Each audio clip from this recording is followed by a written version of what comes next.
Welcome to Cat and Jess Talk the Best, where we're going to be talking about IMDb's top 250 movies from April 12th, 2018. My name is Kat. And I'm Jess. And today we're talking about number 201, The Truman Show, which is a comedy-drama sci-fi film from 1998. And this has an 8.1 on 836,308 votes. The spoiler-free synopsis. He doesn't know it, but everything in Truman Burbank's life is part of a massive TV set. Executive producer Cristof orchestrates The Truman Show, a live broadcast of Truman's every move captured by hidden cameras. Cristof tries to control Truman's mind, even removing his true love Sylvia from the show and replacing her with Meryl. As Truman gradually discovers the truth, however, he must decide whether to act on it. Alright, so this is directed by Peter Weir. We've seen him before with the Dead Poet Society, which is number 234. He's done other films like Witness. I'm trying to remember if that's on the list or not. Can't remember. I don't know. Doesn't sound familiar. No. And this one I thought was an awesome film title. The Cars That Ate Paris. That is an awesome film title. It's a great title. And this stars Jim Carrey, Laura Linney, and Noah Emmerich. Yep. So the ratings. On IMDb, 34.6% of users rated this at an 8. The under 18 age group rated this the highest. Metacritic, it has a 90. And then Rotten Tomatoes, it has a 94 on 125 critical reviews. 118 were fresh and 7 were rotten. 2 of the fresh, Rita Kempley, one of the smartest, most innovative movies in memory. It manages to be as endearing as it is provocative. Richard Williams. The Truman Show finds a near-miraculous balance of humor and feeling in the keen intelligence of the script by Andrew Niccol and the prodigal inventiveness of Dead Poet Society director Peter Weir at his very best. Yeah, I could see that.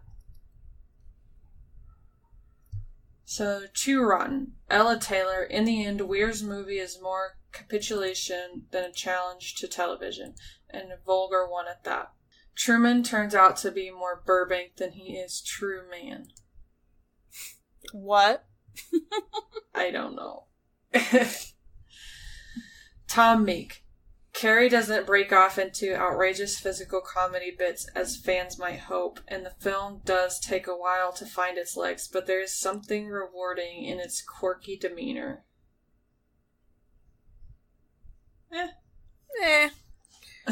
I mean, I can see the first part of it because, he was known for his comedy movies really before this. Yeah. That's what I know him for, is his comedy. Mm-hmm. And I'm like, he's actually a decent dramatic actor, too, so.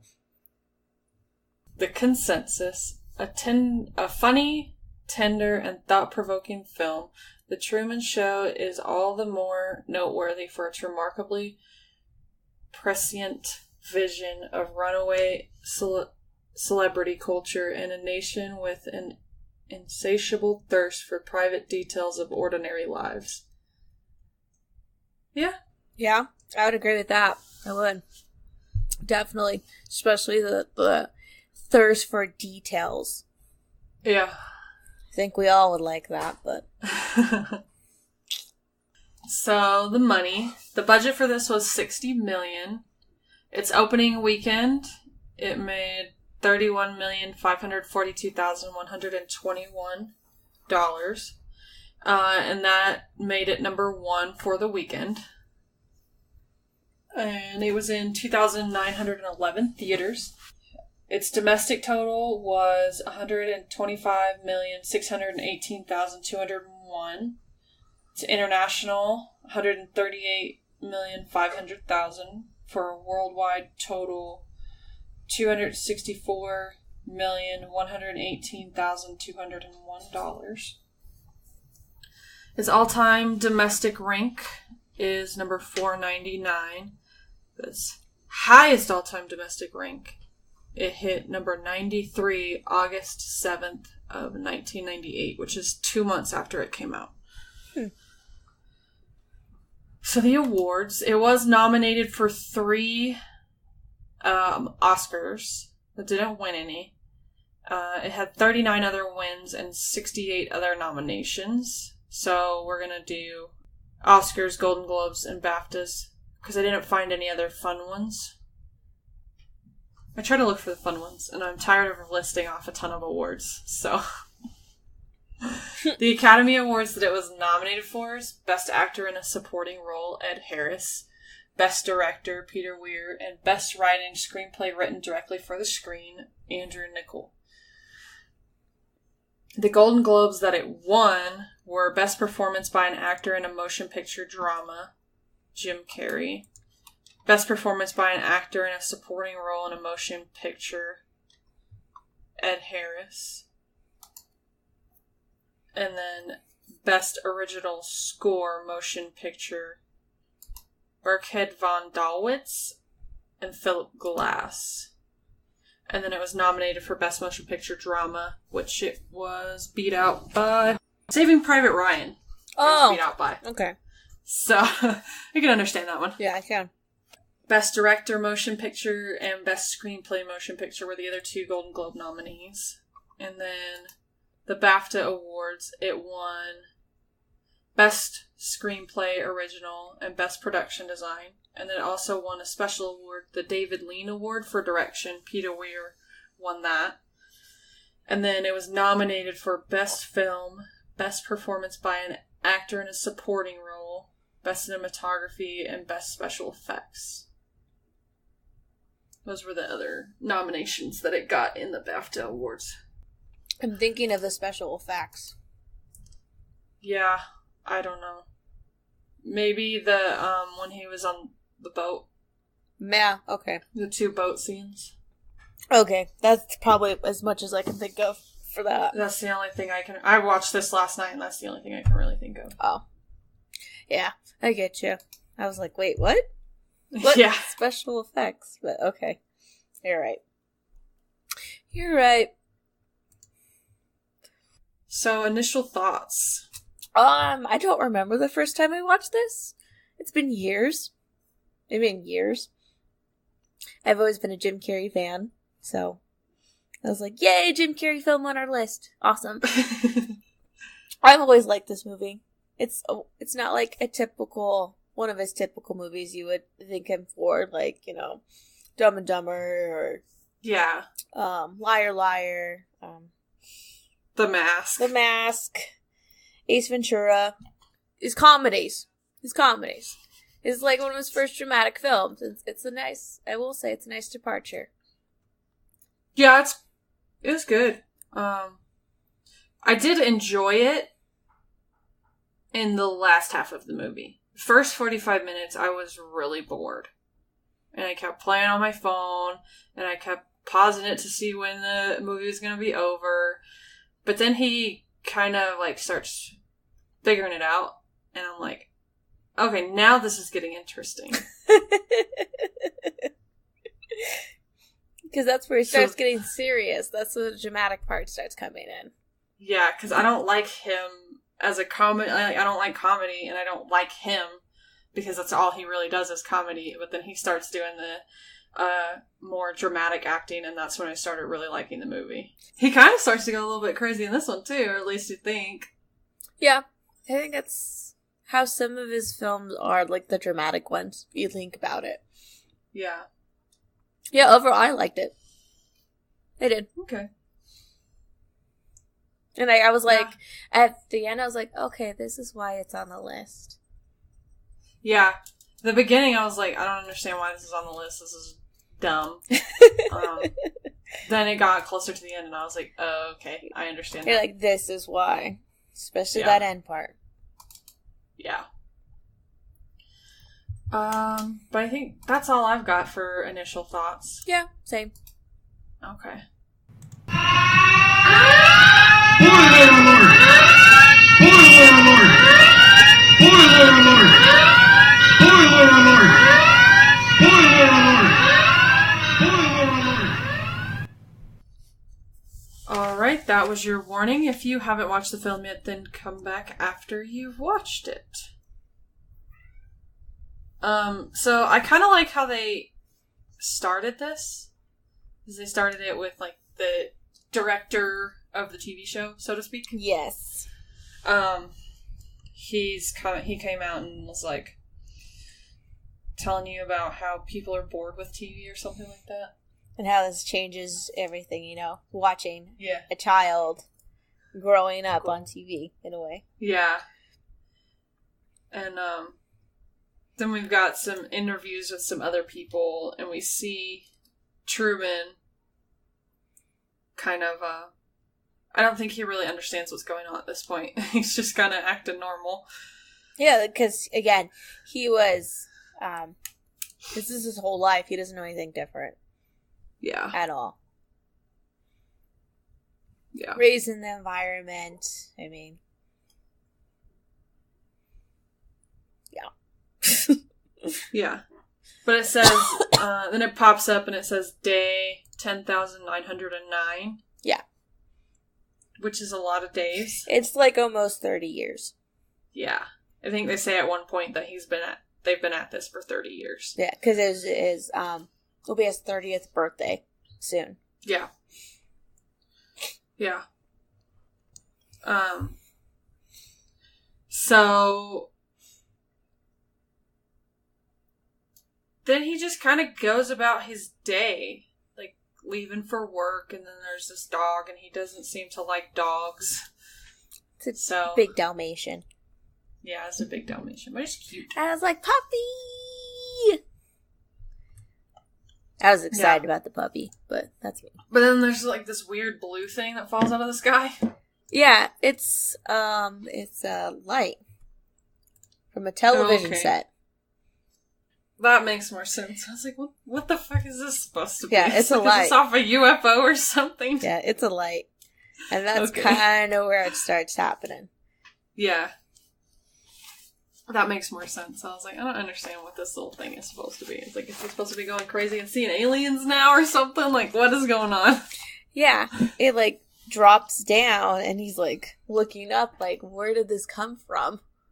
Yeah. And when he gets in his car, there's this radio broadcast saying that it was an airplane had shed some of its parts on accident. Oh, yeah, that's right. So he's like, oh, okay. Even though there was like no airplane at all. Yeah. But he just like, goes on about his day, and then he buys this magazine at the newsstand, like magazine stand. Yeah. As he's on his way to work, and we see him at work, and he is pretending to be on a work call, but then he like leans down real far and is like asking about a woman. He calls her Sylvia and then something else. Lauren. That's it. He tries 2 different names, but there's no record of her. And he calls it like the Fiji directory? Yeah. And you're like, okay, what's the deal with this? Because you see that he's married. So he's calling for a different woman, so. Yeah. And then after that, after the phone call, his boss comes by and makes a big deal about, oh, you need to get more, sales and all this. Yeah. You're also going to get fired and all that. And you have to cross over, you have to go to Harbor Island. Which means you got to ride a ferry. And he's like, oh gosh. Okay. And then we also see he that magazine that he had bought. Yeah. He found a picture of a woman and he tore out her eyes. Like he tore the eyes. And that's important because we see something he does with it later. Yes, you're right. But then after like his boss says he has to go on a ferry because he has to go to the other island. We see him on the beach and there's like a flashback of this bad storm. But it's kind of funny after the flashback, it's like only raining on him. And I'm like, what? Oh, that flashback of, was it his father and him on a boat? Yeah. On the boat, his dad drowns. That's why he doesn't want to go near the water. And all that. That's why he was kind of afraid when his boss said he had to go on the ferry. Yeah. He doesn't even go on the ferry because he's just so scared. Yeah.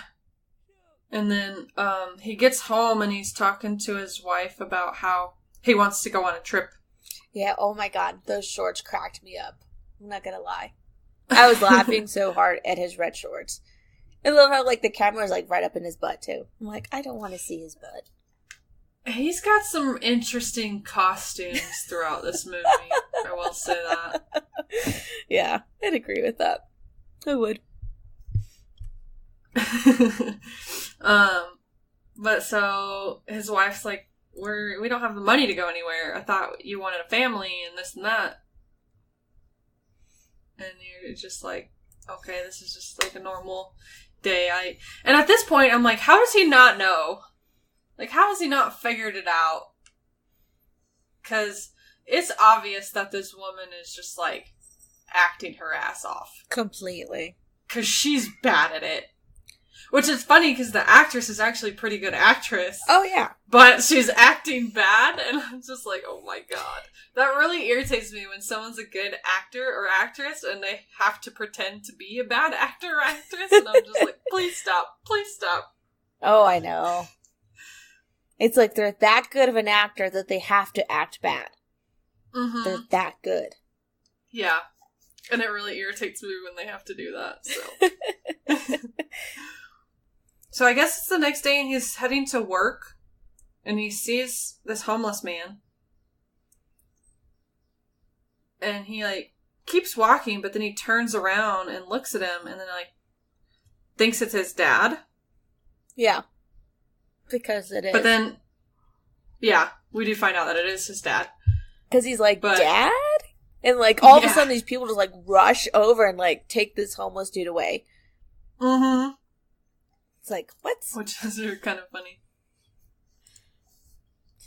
And so he, like, goes, and after that, he goes and sees his mom. His mom. Yeah. Air quotes. Yeah, she's also a bad actress. Bad. Not the actual person, but the in the TV show. Bad. Yeah. He's like, I swear it was him. Yeah. He goes home after talking to his mom, because his mom's like, no, your dad's dead. Like, he's not coming back. He's dead. But then he goes home and he's, like, down in the basement thing. And he's going through his trunk and looking at pictures and stuff. Then his wife comes down and he puts it all away real quick and then pretends to be working on the lawnmower. And then we see people, like, in the real world watching him go about his life in this fantasy world. Which is interesting. Yeah, they say it's on a 24-hour thing. It's constantly live, so you can turn it on whenever you want to. Yeah. I'm like, that's not creepy at all. Yeah, that's interesting. And then, like, later on we see, because throughout the movie we see people watching the show and stuff. Then it's like later on there's some old ladies and they're sleeping with the show on. There's this guy that's taking a bath and he's got the show on. And I'm just like, you've got to be kidding me. This is really friggin' weird. And I'm like, okay, you're really obsessed with this show, but, you know, get a life. Yeah. That's how I feel. Get a life. Yeah. Like, I mean, if I'm taking a bubble bath, I'll watch a TV show, but I would not watch a live TV show while watching it, like, taking a bubble bath. No. Because it'd be kind of weird. That is definitely weird. I love how, like, when his wife Meryl is, like, comes down and sees that he's messing with the lawnmower, she's like, you should just get a new one. And then she says, like, this brand name. Yeah. Like, into, like, a camera. And then, like, walks upstairs. And Truman's like, what the hell was that? Yeah. So bad. Yeah. That was so bad. Because we find out later that they don't really make money off the show. They make most of their money, because it doesn't have any commercials, so they make most of their money from product placement in the movie, or in the show, and we see a really bad one later on. Oh my god. When Truman's actually, realizing what's happening. It's really funny. Oh, yeah, that one was really bad. Yeah. That was super bad. But when he's in the basement, with that trunk and everything, he has that sweater. Uh-huh. It's a red one and has a pin that says, how will it all end? Yeah, I think that's what it says. Something like that. And then you see a flashback. Yep. And it's, he's in high school or something, I think. Definitely. I think it's high school, because... It's just hard to tell because they're older actors, and when your actor is a little bit older, it's hard for them to be put into high school and, actually look like high schoolers. There's a few actors that can do it, but these actors that they picked, it doesn't look like high school age to me. No. I love, especially the marching band outfits. I was like, oh my god, this is so bad. Thickness looked really bad. I thought it was funny when he shoved the plume into the trumpet. I thought that was funny. Yeah, that was good. I was like, well, at least he's holding the trumpet correctly for the most part. Yeah. Decently. Yeah. Not a great sound at all, but, Yeah. Not expecting perfection here. No, definitely not. Because when they're in their marching band stuff in high school, he's looking at this girl. And it's, Lauren. Yeah. Lauren/Sylvia, because we find out later her name is actually Sylvia. Yeah. But then his, wife, falls on his lap, pretty much. Because she's a cheerleader. Yep. I guess they're doing some, pep rally or something like that. I don't know. Yeah, something. But, then we kind of see it just goes through a whole bunch of different things. There's a party, and my guess is it's prom. Something like that. That's what it looks like. And, we see Lawrence/Sylvia at prom, and he's trying to see her, but his wife is trying to get, his girlfriend at the time, I guess, is trying to get his attention, and then Sylvia gets kind of taken away. And then they're in the library. My guess is it's really close to the end of senior year. Yeah, because they have to do finals. Yeah. And they're studying and stuff, and he's talking to Meryl and his friend Marlin or something like that. Yeah. That's his name. And they're talking about going to get a beer, I guess. Something. Really? Yeah. And they leave, but Truman stays and sees Sylvia's hand. It's on the other side of this bookshelf that he's sitting at studying. Yeah. That's right. Yeah. And so he goes around, he tries to peek over to see if it's her, and it is. And then he peers around, it's her, and all that. So he goes and talks to her. Well, tries to at least. Yeah. Because she admits she's not allowed to talk to him. Yeah. And he doesn't understand, why she's not allowed to talk to him and stuff. And they're we need to hurry if we want to do this. Which is what she says. And he's well, can I take you out for, some pizza or something, soon? And she's writes on a piece of paper, now. Go now. Yeah, we need to go now. So they go out from the library, and they rush to, the beach? Yeah, they go to the beach. So they can have a little bit of privacy. And she's trying to tell him that this is all a show. This is all fake. And he doesn't quite understand. And she's they're coming. Yeah. We don't have much time. They know. Yep. And there's this like car that comes like driving up. I'm like, well, that was quick. Yeah. And it's like the guy pretending to be her dad. Yeah, he's like, yeah, we're leaving. We're moving to Fiji. Yeah. Like,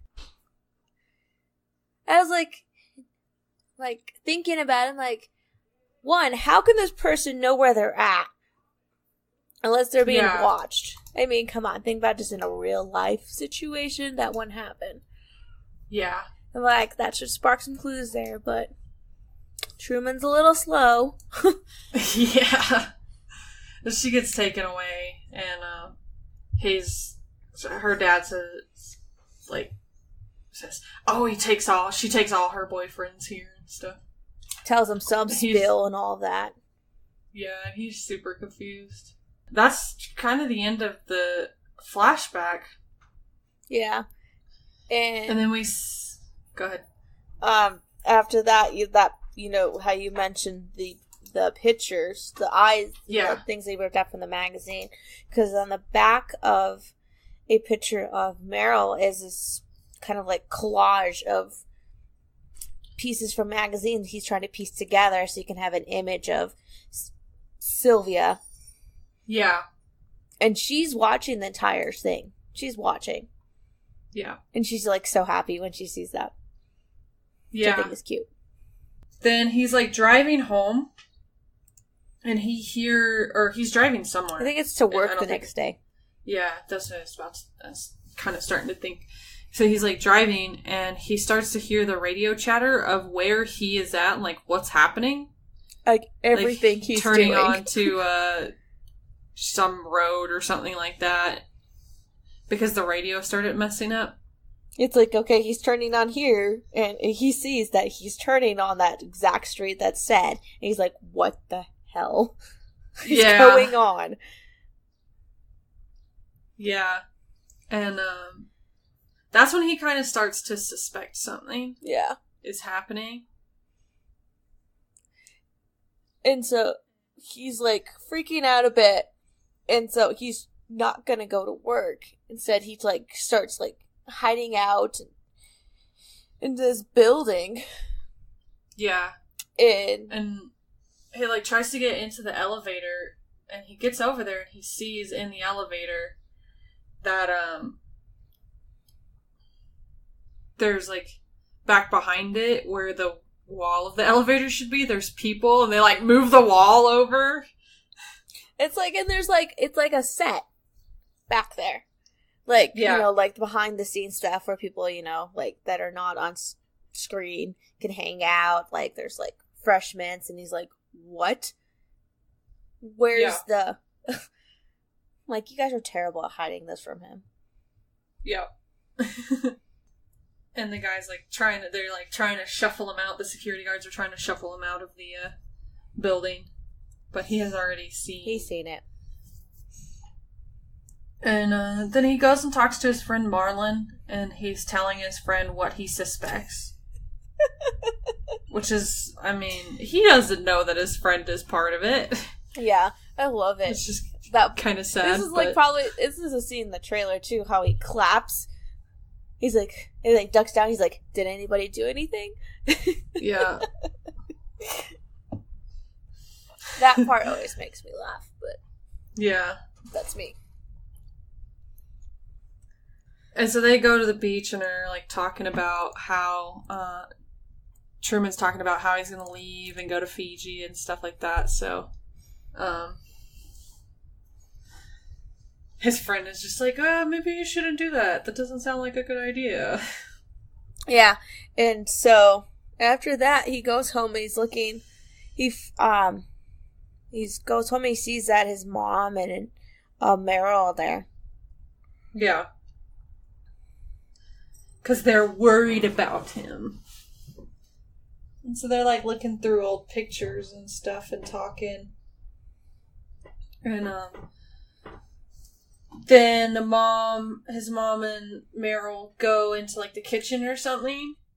And then they turn on some TV show, and it's really funny because it's like literally saying everything that is happening with him right at that minute. Yeah, it's like, you don't need to leave. It's fine. Everything's fine. Yeah. I'm like, really? You guys are just, you're awful at this. Yeah. And so, like, he's looking at the photo album that they were looking at, the wedding pictures. And, I had to explain this to Logan, actually, when we were watching it.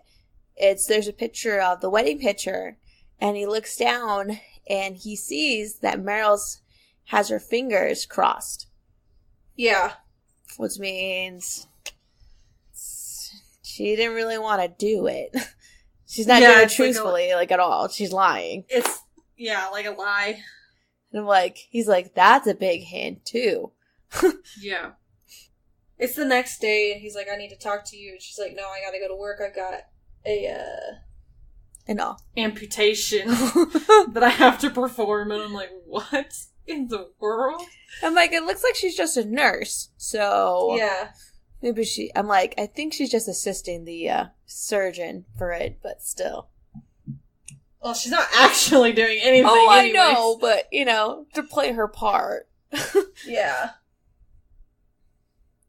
And so she leaves she's heading out to go to work, and he says something, and then, something about, like, your fingers crossed or something. Yeah, fingers crossed, or, like, he's gonna do something or something like that, I don't remember. But she, like, turns around and looks at him real suspiciously. And then she heads off to work, and then he follows her. Yeah. He gets there, and he's, like, watching the surgery and stuff. It's not real surgery. No. It's not even set up like a real surgery. It's so fake. Like, so fake. The person's not even asleep. Okay, their eyes are closed, but they make a noise and they jerk up. Like, they were not even asleep at all. And then they're like, to have to put him down again, like, shh, just close your eyes. And they pretend to, like, do the surgery, but it's a prop. Yeah. Of someone's leg. Like, oh my god, make this more realistic, please. Yeah. And he gets kind of, like, dragged away by security. Yeah. And then we see him at a travel agency, and he's saying he wants to book a flight to Fiji. And the lady's like, Fiji, okay. He's, like, pretending to look and stuff, and then she goes, there's no flights for a month. A whole month. And he's like, well, okay. I'll find a different way then. So he goes to the bus station. And he's like, he's just trying to see if he can leave. And so he's like, okay, the Windy City, here I come. Which is Chicago. Yep. And he gets on the bus with a bunch of people. But the bus breaks down. Yeah. And I'm like, you're looking at the driver. He's like, you don't know how to drive this at all, do you? Yeah. Well, it's real funny because the same driver later on doesn't know how to drive a boat either. Exactly. It's like, come on. Put a little, like, method in there. At least learn. Yeah. Bad TV acting. Yeah. So, he gets off the bus and goes home. And his wife gets home, and Truman's just, like, sitting in the car. And he goes, okay, these 3 things are gonna happen. And she's like, what are you talking about? And he's like, just wait, just watch. And he makes her watch. And like he said, the girl on the bike, and then the guy with the flowers, and then the VW bug drive by. And, he's like, they're just going around the block in circles. It's like they're on a loop. They go, they just keep going around the block. I'm just like, okay, you're going crazy, dude. She's like, what? And so he says that they're going to go on a vacation, that they're going to go to Atlantic City. She's like, but you don't like gambling. He's like, yeah, but we're going to go to Atlantic City anyways. And so they're like driving around in this roundabout for a good 1.5 to 2 minutes. Yeah. Just driving in circles. And I'm like, okay, please stop. Please stop. And then he, like, goes down one of them, and then all of a sudden there's a traffic jam. Mm-hmm. And he's like, huh, okay. So then he backs out and does the roundabout again, and then goes down the same thing, and it's completely cleared. Yep. He's like, huh, interesting how that worked out. Yeah. And this time they're heading to New Orleans. And, they're stopped at the beginning of a bridge because Truman can't drive over water. Yeah. Still got that fear of water thing. Yeah. So, he makes her take the wheel. He closes his eyes and presses the gas pedal. He's like, drive! And she's like, what? Yeah.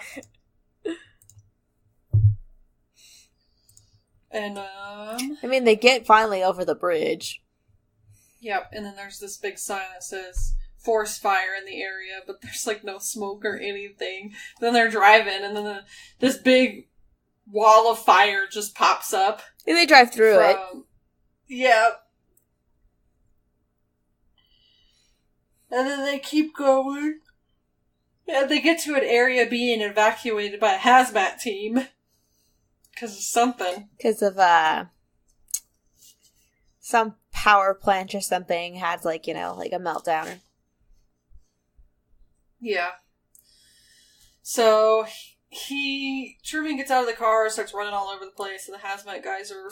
What caused him to do that, though, is because, you know, they're explaining that, and he's like, okay, well, thank you. And then the guy says, like, no problem, Truman. Yeah. He's like, how does he know my name? Exactly. He's like, how would he know that? Yeah. So that's what caused all that running aroundness. And they have to catch him and everything. Yeah. And they do catch him. Yeah. And they take him home, and this is when his wife is, like, trying to sell the hot cocoa powder or whatever. Yeah. It's, like, so obvious, too. I mean, she doesn't know what to do to deal with him, so she just, like, promotes the item. Yeah, and he's like, who are you talking to? He's like, there's just me here. There's no one else. Yeah. So, they kind of start fighting with each other, and it's, like, pretty intense, too. He's like, she goes and picks up this, like, grater, slicer, peeler thing. Yeah. Like an all-in-one tool. And she, like, threatens him with it, but he gets it and starts threatening her with it. And then his friend comes in. Because she called out for somebody to do something. And he's like, there's no one here still. Yeah. And then that's when Marlon comes in. He's like, how the...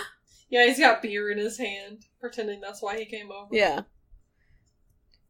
So, Truman and Marlon go to, like, this little pier thing or something like that, and they're sitting there and they're talking about it, and Marlon's like, you're my best friend, we've been friends since we were 7, I would never lie to you, and she's like, this whole entire thing is a lie.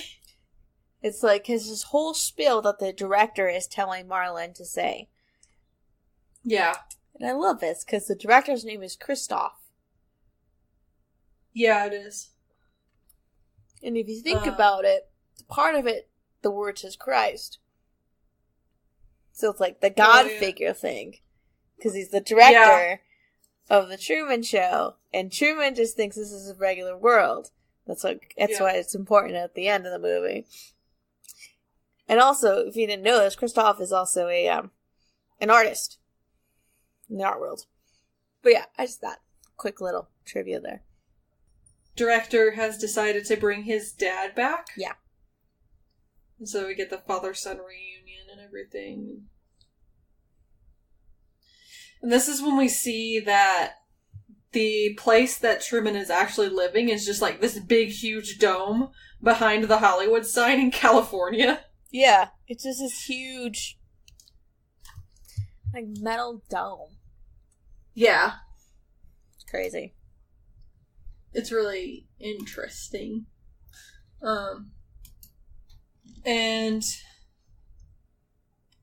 so we see that the director, because they're doing like a special for the show. Yeah. And they're going to talk to the director and everything, and he works in the moon. Well, what is supposed to be the moon on the TV show. So he works in the moon. And, so they're talking to him, and he's saying how they're the first, like, large corporation to legally adopt a kid. And that's when this started. Like, he was one of 5 candidates that could have been selected. He just happened to be born on the air date that they wanted. Yeah. So he was it. Yep. Then they were taking phone calls, and Sylvia calls, and she's like super angry, saying that they need to let Truman go, that he's a prisoner. And he's like, well, he can leave anytime he wants to, he just has to figure it out. And I'm like, I don't know, y'all are trying real hard to get him to not figure it out. Yeah, exactly. So... Ever since he was a kid, too, because even as a kid, he was starting to figure out just a little bit. Yeah. And so they kept having to put things in, like, so he wouldn't be able to leave, like his fear of water, how his dad was written out of the show for that, and... Yeah. Like, wow. It's like you say he can leave, but you don't really want him to. Yep. And then he also says that, his wife is going to leave soon. Meryl is going to leave him soon. And they're going to introduce a new, love interest. That's what I was trying to think of the word. Yeah, his new love interest, because Meryl's just done. Yeah. She left. Yeah, she doesn't want to be on the show anymore. Which is kind of understandable after she almost gets attacked. Yeah. She just can't work in this environment anymore. Yeah. I mean, so the next day you do see that he does, this new coworker is a new woman. Yeah. Who's going to be right next to him. Like the little cubicle next to him. Her name's Vivian. Yeah. Pretty woman. I'll say that. Yeah, she's pretty. We also see that Truman has apparently moved into the basement.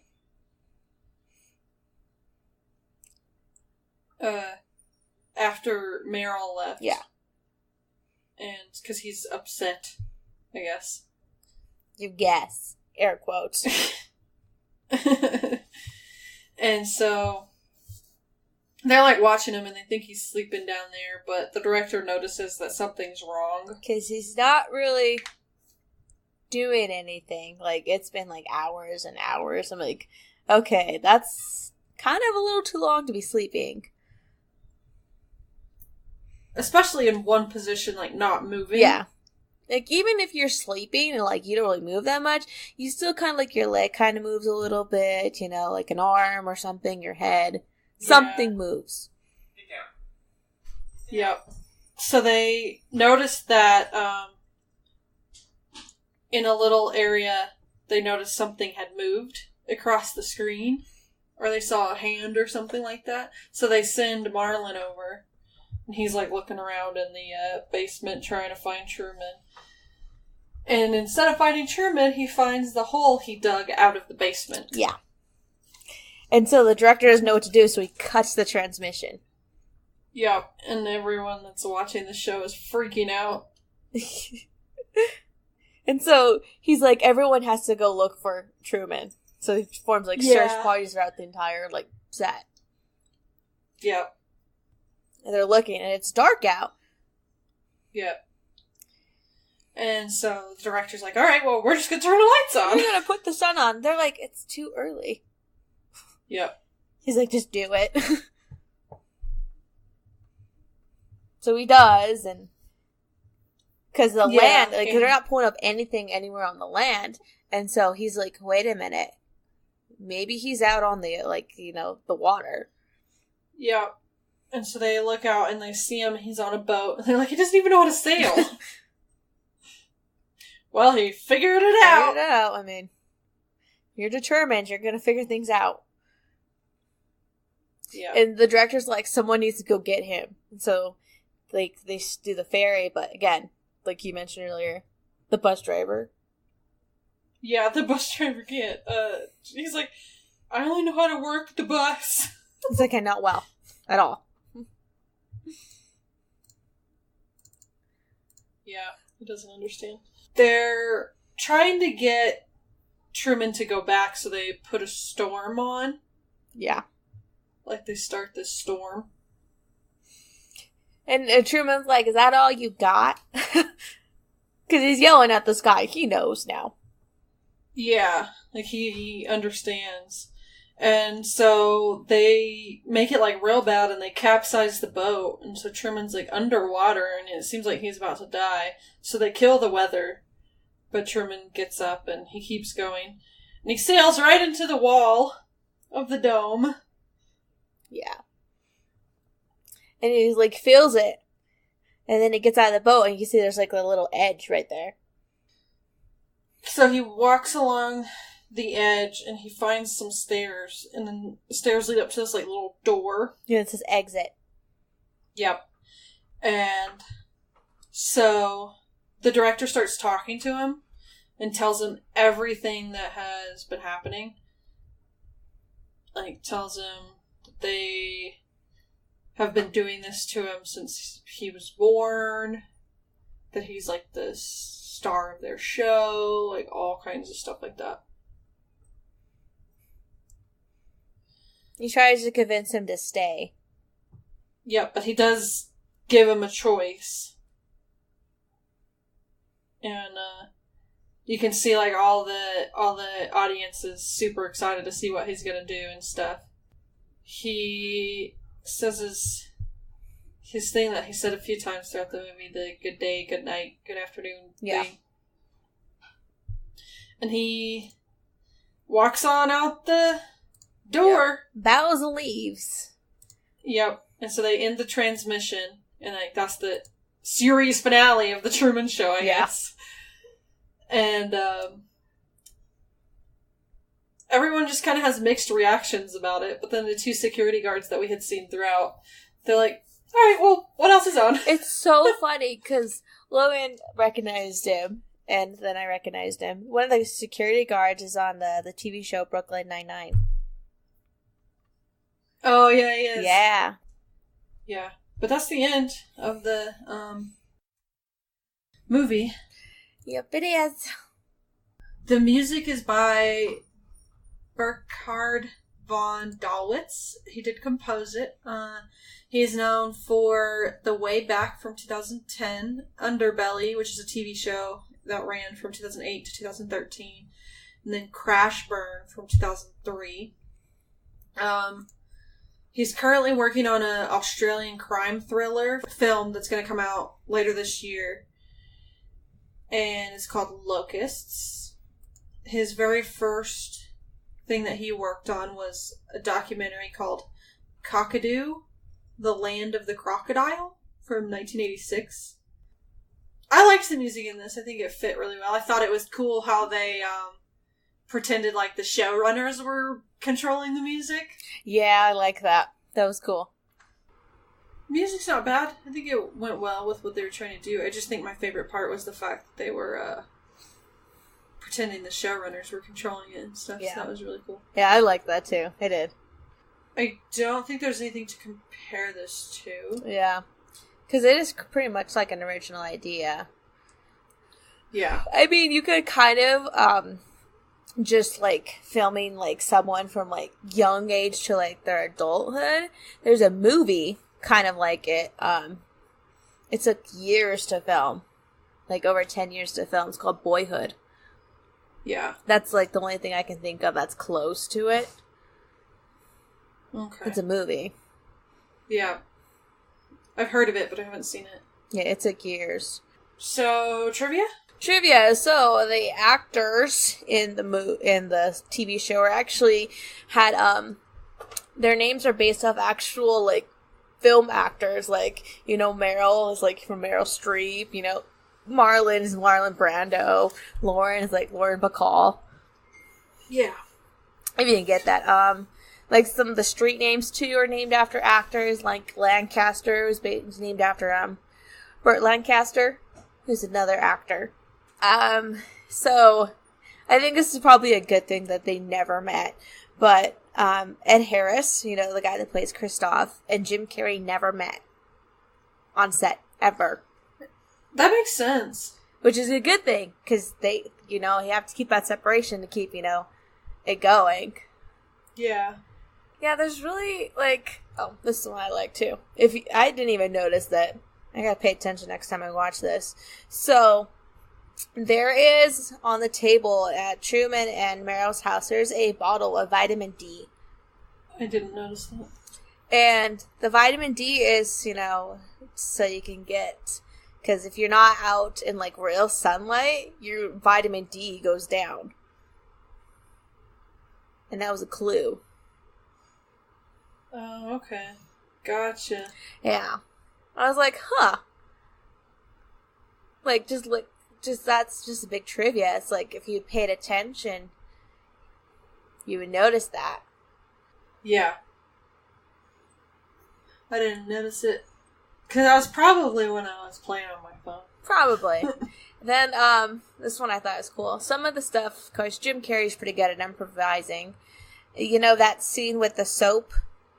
And he's drawing on the mirror? Oh, drawing the alien thing? Yeah, that was all improvised. I can see that. Because first, one time he did, a girl with long hair and everything and acted like that. Oh, okay. Yeah. Makes sense? Yeah. Yeah, I mean, there's not much, really. Okay. So, where it has been on the list before, 2010, it was number 231. 2012, it was number 215. 2013, number 233. 2014, number 233. 2016, to number 214. 2018, number 187. And then as of today when we are recording, it is number 184. Oh. It's going up. Yeah. Nice. It is going up and down, but now it's just going up. And then previously, number 201, the 2010 list, A Streetcar Named Desire from 1951. The 2012 list, Rocky from 1976. The 2014 list, Donnie Darko from 2001. The 2016 list, Ben-Hur from 1959. The 2018 list, Andrei Rublev from 1966. And then as of today when we're recording, Before Sunrise from 1995. Which is funny because I think almost all of these are on our list. I think so, actually. I think all of them are. So, favorite line. I have a few of them. Okay. I think it's, probably my favorite one. This is Cristof, and it says, "We accept the reality of the world with which we're presented." I wrote that one down, too, so that's going to be our line. There is one other one that I wanted to say because I just thought it was so funny. Go ahead. When she comes down and he's working on the mower, pretending to work on the mower, she goes, "I made macaroni." That was literally the only moment in the movie that made me laugh. Because it involved food. Because it was just so, and it was so random, too. I was like, what? So that was the only part that really actually made me laugh. There was some stuff that was funny, but that actually made me laugh. Yeah. You're like, ha ha ha ha ha. Funny. Yeah. Nice. But yeah, we accept the reality of the world in which we are presented. Yeah. I think that one definitely fits this film. Yeah, it does. It's a great line. Alright, so what is your rating? I'm giving this an 8. Mostly because it's, Jim Carrey. Ed Harris. I like the story of it. I really do. Because there's, can you imagine someone's been watching you your entire life, and you don't know anything. You don't know that. I like the psychological aspect of that. Yeah, I can see that for you. Oh, yeah. I like it. And it's like, Jim Carrey, like, it's a step away from his comedy. It's like it's one of his big first dramatic roles. I mean, he does some comedy in there, but, like, not, like, heavy like he was before. And I think it's the right balance for him to start off with. Because as he gets older and further in his career, his dramatic films get a lot darker and, like, very little comedy to zero comedy. But yeah, I'm giving it an 8. Okay. I'm giving it a 7, just because, like, I was super bored at the beginning of the movie. It wasn't until about halfway through when I actually started getting interested in it. I understand that the cinematography was kind of, like, groundbreaking in the way that they did it. Yeah. But it was really annoying me, the way that they did it. Like, the shots that had, you know, like, the fuzzy black things to where it made, like, an oval with the screen. Like, the fuzzy black corners. That shot kept occurring. That one really annoyed me. And then the ones where it was, like, looking up at him through this tiny little hole, those were annoying as well. To show the different camera angles. Yeah. The beginning of the story, I didn't really care for too much, but once he started figuring it out, I really started liking the story. The acting, the bad acting, like, even though I know they were supposed to do that, it was really hard for me to handle that. But, I mean, Jim Carrey did a great job. Yeah. Question. And he wasn't too funny, which is good. Was this your first time watching it? Yeah. Okay, that explains it. Because it's Jim Carrey. I don't like Jim Carrey, so. I was like, this sounds like your first time watching it. Yeah, it was. Okay, that's what I thought. Because I don't really like Jim Carrey, so I never cared to watch it before. But it was actually pretty good. Oh, that's good. It wasn't my favorite, but it was actually turned out to be pretty good. It was a lot better than I thought it was going to be. I think you'll like Eternal Sunshine then. A lot better than this one. Yeah, probably. If it's a drama. It's a lot darker. Yeah. Because it was when he started doing the drama part and getting away from the comedy part of it that I actually started to like the movie. Yeah, that makes sense for you. It does. So I'm giving this a 7. That's my rating for this one. So our next film is Memories of Murder, which I believe is in Korean. Yes, it's from South Korea. And it is a crime drama, I believe. It is a crime drama. I've been looking forward to this one. Makes me super excited. I will probably have to watch it twice, because usually it's easier when I watch the ones that are in different languages. If I watch it once and take my notes and then I watch it again to, like, actually understand and get everything. So I'll probably watch this one twice. Yeah. So yeah, that will be out next week. Our next event is coming out at the end of July, and that will be our Harry Potter event. And we will be doing the Goblet of Fire, the Order of the Phoenix, and the Half-Blood Prince. We will have our 2 guests back for this event. Yay! So we'll have all 4 houses represented again. Premium. If you would like to become a premium member, just go on over to podbean.com. There's a little tab on the side where you can subscribe for premium membership for $1 a month, and you will get uncut episodes, early release episodes, special monthly episodes, or you can subscribe for $5 a month, get all of that, plus you will be able to pick a movie of your choice every 50 movies. So we've got 4 movies left that you can join us for. And then our special monthly episode for the month of May, which will be out the same day as this, is our top 50. We're going to rank the first 50 movies that we watched. Well, except for one of them we haven't watched and discussed because it'll be in our Harry Potter event. But we're going to include that one anyways because we've both seen it. Yep. And then our special monthly episode for June is going to be The Sandlot, which kind of makes sense because it's, the middle of baseball season. Definitely so, fits. I'm going to watch a baseball movie for the middle of baseball season. So that'll be out by the end of June. That's one of your movies, right? Yes, that is one of my movies that I was surprised was not on the list. I'm gonna be happy to see that one. I haven't seen The Sandlot in a long time. So The Sandlot will be out at the end of June. If you're interested in watching that, that will be available, or listening to that episode, that will be available for just $1. It's a bonus episode, as will our top 50 ranking, how we personally rank each of the 50 movies we've already watched. If you could leave us ratings and reviews on iTunes, Stitcher, Google Play, anywhere that you get the podcast, if you could leave us some ratings and reviews, let us know how we're doing, what we need to change, what you like. It would help us out a lot. And then if you're trying to get into contact with us, we are on Twitter, Facebook, and Instagram, or you can email us. And our music is by Audio Binger. You can find him on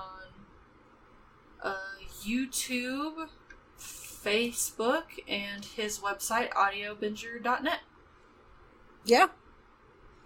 And I think that's all we've got for this one. So we'll catch you next week with Memories of Murder. Bye! Bye!